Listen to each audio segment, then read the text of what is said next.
जय श्री राम। मायने यह नहीं रखता कि आप कितनी बार गिरे, कितने झटके लगे। मायने यह रखता है कि आप कितनी बार लड़कर वापस आए। मेरा कमबैक हमेशा मेरे सेटबैक से ज्यादा मजबूत रहा है। अगर जंग में वापस आना है तो एक जबरदस्त कमबैक करना होगा, और वह कमबैक तुम्हारे इस सेटबैक से कहीं ज्यादा ताकतवर होना चाहिए। 1 महीने क्या मैं समय ले लूं? क्या मैं दिन रात कड़ी मेहनत करूं? जब दुनिया के सामने फेलियर ही फेलियर नजर आ रहा हो, जब निराशा घेर ले, जब उम्मीदें टूटने लगे, तब यह सवाल उठता है, क्या मैं जीवन में कभी यह सब पार कर पाऊंगा?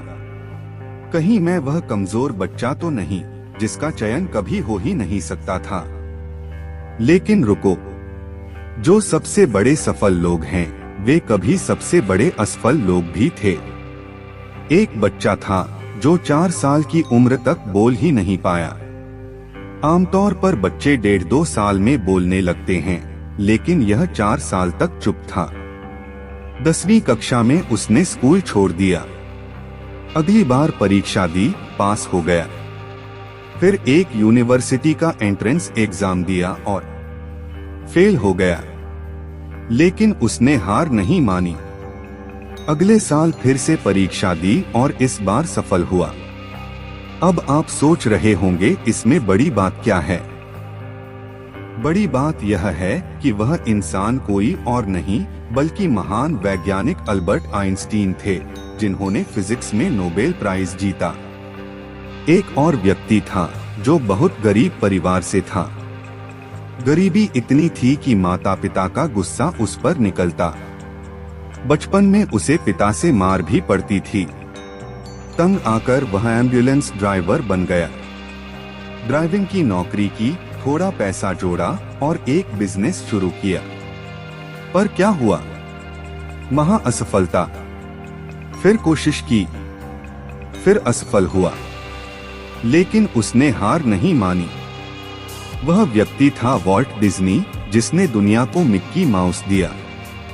इसलिए समझ लो, इस दुनिया के सबसे बड़े असफल लोग ही इस दुनिया के सबसे बड़े सफल लोग बने हैं।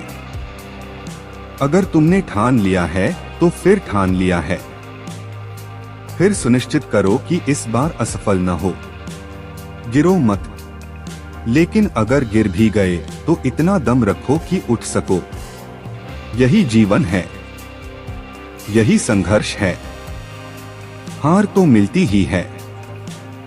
मुझे भी मिली, तुम्हें भी मिलेगी। मायने यह नहीं रखता कि कितनी बार गिरते हो, मायने यह रखता है कि कितनी बार खड़े होते हो। कितनी बार तुमने खुद को साबित किया। अब तुम्हें भी यह सुनिश्चित करना होगा। अगर जंग में वापस आना है तो कमबैक करो, और यह कमबैक तुम्हारे सेटबैक से बहुत ज्यादा मजबूत और ताकतवर होना चाहिए। अब सवाल यह उठता है, यह कैसे होगा? 1 महीना बचा है। जो निकम्मापन मैंने दिखाया, जो लापरवाही की, जो समय बर्बाद किया, यह सब आसानी से नहीं सुधरेगा। लेकिन अब क्या कर सकते हो?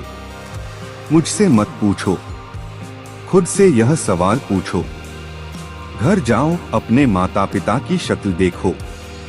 अगर तुम्हें लगता है कि तुम उनके लिए जुनून से पढ़ सकते हो, पूरी मेहनत झोंक सकते हो, तो करो।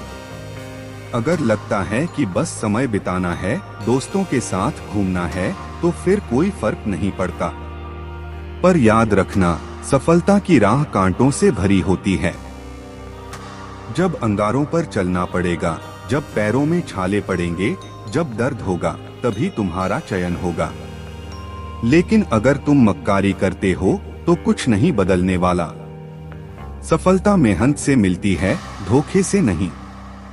तुम्हारे माता पिता ने जो पैसे खर्च किए वह कीमती हैं। तुम्हारा समय कीमती है। अब जो सबसे बड़ी समस्या है वह मुझे भी पता है और तुम्हें भी। सवाल देखकर हालत खराब हो जाती है। क्यों? क्योंकि हमें अपनी सच्चाई खुद ही पता होती है। हर बच्चे में चयन होने की क्षमता होती है, बशर्ते उसे सही मार्गदर्शन मिले और वह अपना 100% दे। हम यह नहीं मानते कि कोई बॉर्न जीनियस होता है। हम मानते हैं कि यह प्रतिभा मेहनत से निखरती है। जैसे कोई अंगूठी जितनी घिसी जाती है उतनी चमकती है, वैसे ही मेहनत करने वाला व्यक्ति चमकता है। बस तुम्हें अपना 100% देना होगा।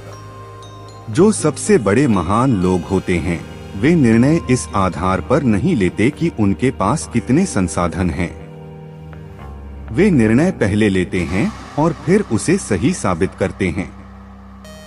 पहले तय करो, फिर मेहनत करो और अपने फैसले को दुनिया के सामने, खुद के सामने, आईने के सामने सही साबित करो। जय हिंद।